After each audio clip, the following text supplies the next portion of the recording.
formita con 3 y ahí con cuidadito, toca lenta y con pasita letramente. Se está levantando. Ya, ahí, eso para que él se estabilice y ya. Esto sucede porque la estructura queda soportada justamente en el borde de la mesa, ya que el centro de gravedad queda perpendicularmente al vector fuerza del suelo, algo así. Entonces, ¿qué sucede? Que básicamente una parte del palito queda soportada acá y la otra parte que queda acá en voladizo queda soportada por este que va cruzando, que a su vez está soportado por estos dos, que a su vez está soportado por la fuerza de fricción que genera entre las cintas, ya que hay un peso debajo. Entonces, como está justo en el punto del centro de gravedad, el centroide pues, de gravedad, queda ubicado justo en esta línea, por lo tanto no se cae porque queda justo en el borde. Por eso, ante cualquier mínima perturbación se puede caer, como vamos a hacer ahora. Buenos días, compañeros. Hoy hablaremos del laboratorio número 3 del laboratorio de resistencia a materiales, en el cual analizaremos cuerpos estáticos, en el cual tomaremos un simple experimento hecho con fósforos y una botella y una cinta de goma. El objetivo de este laboratorio es analizar las estructuras sometidas a cargas, en este caso los fósforos que soportan el peso de una botella suspendida, con el objetivo de entender los esfuerzos de fricción, de cortante y aplastamiento sobre los fósforos y calcular el área mínima para que no lleguen a fallar bajo dichas cargas, con el objetivo de determinar el área mínima del fósforo para que pueda soportar la botella sin fallar, analizar los esfuerzos de fricción cortantes en el sistema y los torques ejercidos y también los momentos. Los materiales utilizados en este laboratorio fueron 3 fósforos, que vales tienen un ancho y un alto de 2 milímetros y tienen un largo de 4 centímetros, una botella de agua de 250 milímetros, la cual la utilizamos tanto llena como medio llena, siendo 250 gramos y 125 gramos, y una cuerda para suspender la botella desde los fósforos. El procedimiento utilizado fue colocar los fósforos en forma de un triángulo, poniendo uno aquí que va a ser que va a sostener la botella, el otro que va a estar acá, y otro que va a estar aquí haciendo un triángulo, y con la cuerda haciendo otros triángulos para poder ejercer, para poder soportar, mejor dicho, el peso. Para la zona de cálculos, es el diagrama que nosotros dibujamos. Las longitudes desde el punto A hasta el punto B son de 4 centímetros, las longitudes desde el punto D hasta el punto C son de 4 centímetros, que es el mismo largo de un fósforo.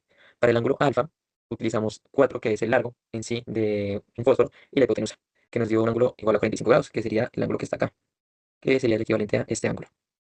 Para el ángulo teta, sería lo mismo.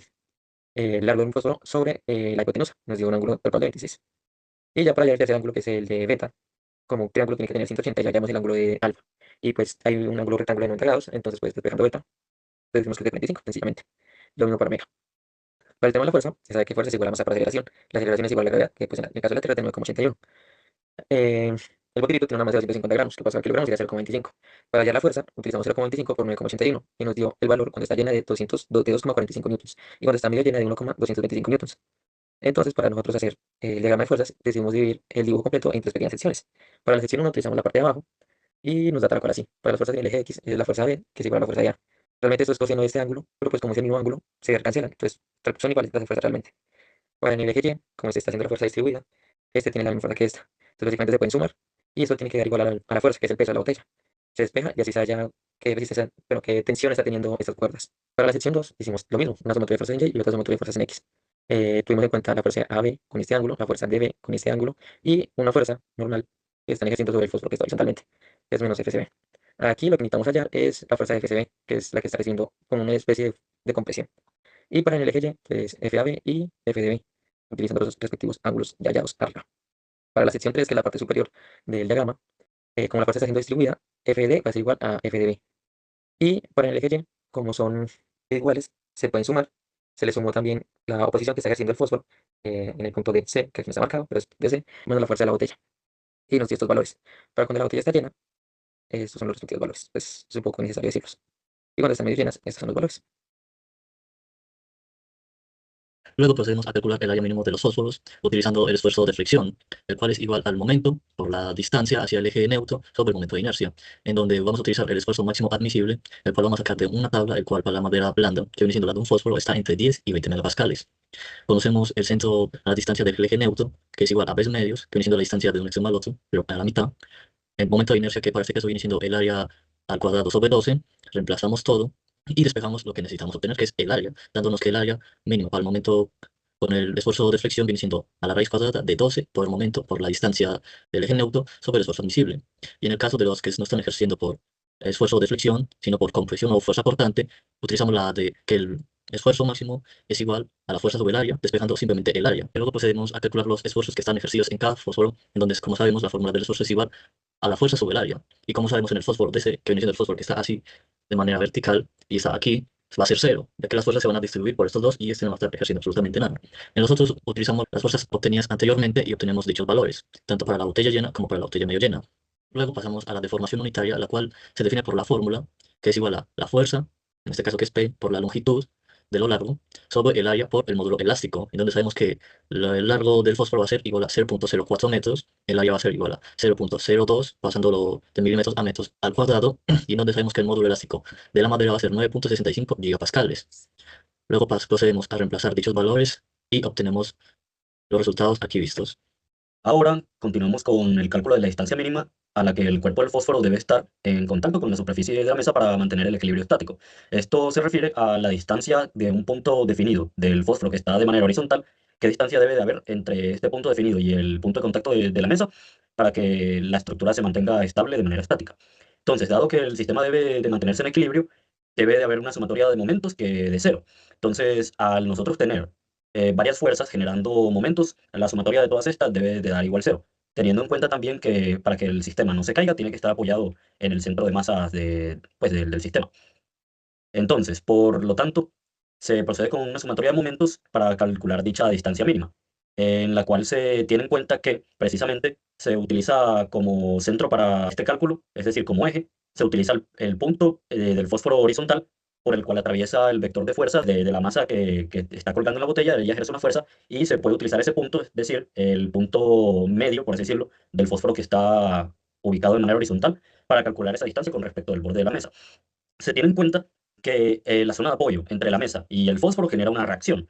Esta reacción se puede ubicar en el borde de la mesa, ya que este es el único punto que se tiene seguridad que está siempre en contacto con ella, ya que al momento de nosotros liberar, por así decirlo, el sistema, puede producirse un pequeño levantamiento del fósforo con respecto a la mesa, quedando esto únicamente apoyado en ese punto. Entonces la reacción se ubica en esa zona. Luego, la fuerza que precisamente genera la botella se ubica, como dijimos anteriormente, en el eje de rotación que estamos utilizando para calcular esta sumatoria de momentos. Entonces, este eje, al momento de construir la estructura, se define para que quede justo en la mitad del fósforo, es decir, a 2 centímetros de distancia de cualquiera de las dos puntas. Entonces, el eje es el punto medial del fósforo, que es por donde atraviesa precisamente la carga de la masa que está dentro de la botella. Entonces, este tiene también del otro lado una reacción en el punto D, que es donde se genera contacto entre el fósforo y el otro que está en diagonal.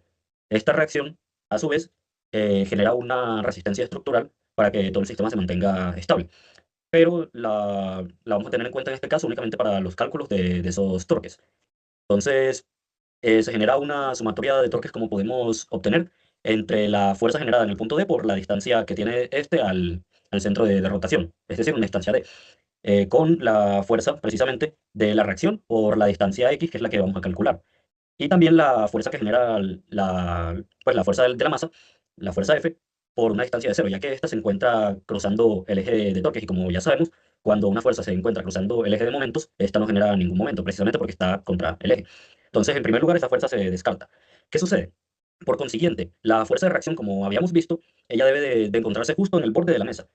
¿Qué sucede? Para que se cumpla lo anterior que dijimos, que la fuerza F que está ubicada en el centro de momentos del sistema, para que se cumpla que esta fuerza es igual a cero, que por construcción debe cumplirse, y que el sistema no se caiga, debe encontrarse ubicado el único apoyo, que es precisamente el borde de la mesa, justo colineal a este eje.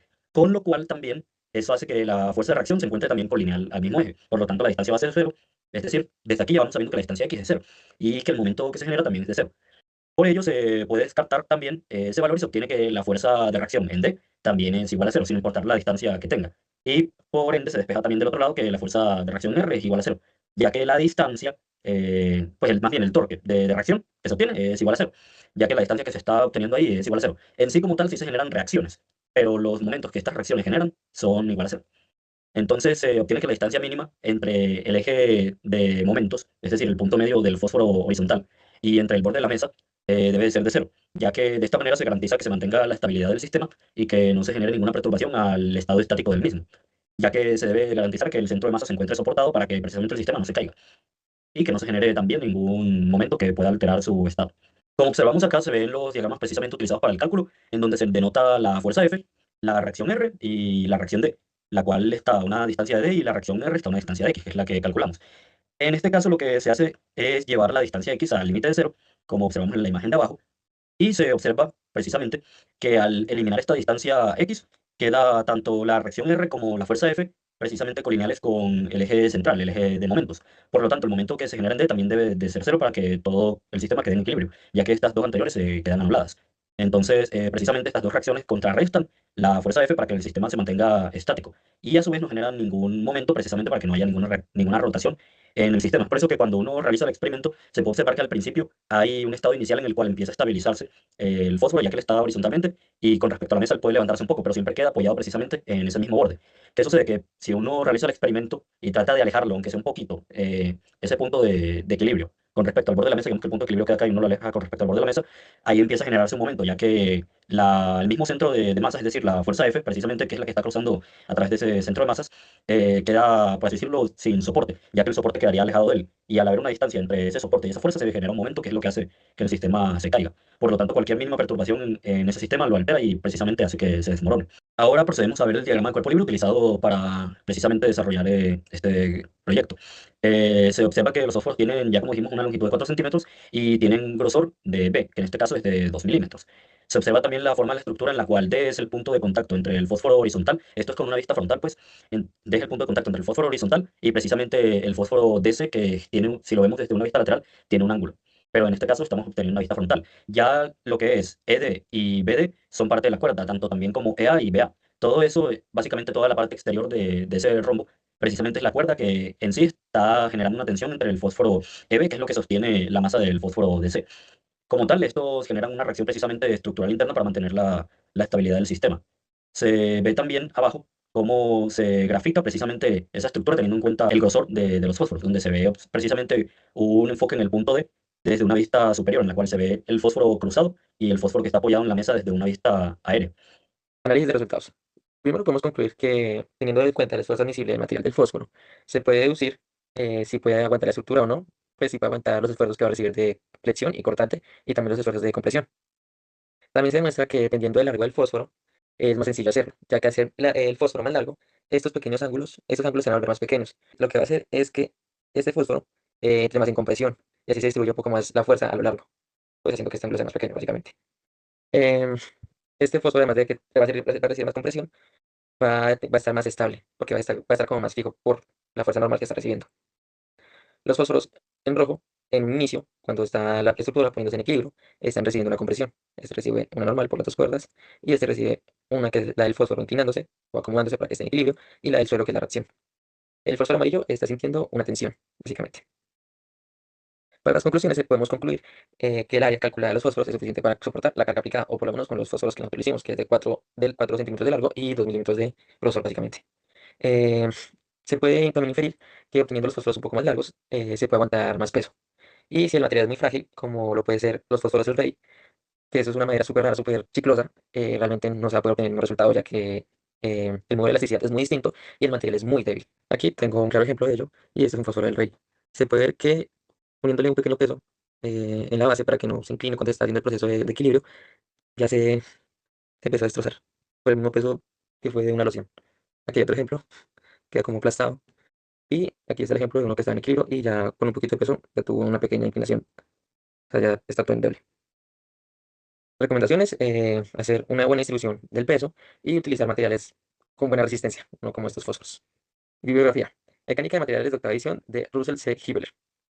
La diapositiva 15 enviada por el profesor, ahí se puede ver el vínculo de flexión, y la diapositiva 14 de momento de inercia también enviada por el dicho profesor. Muchas gracias por su atención, profesor, y pues hasta mañana. Bueno, hasta dentro de 4 horas.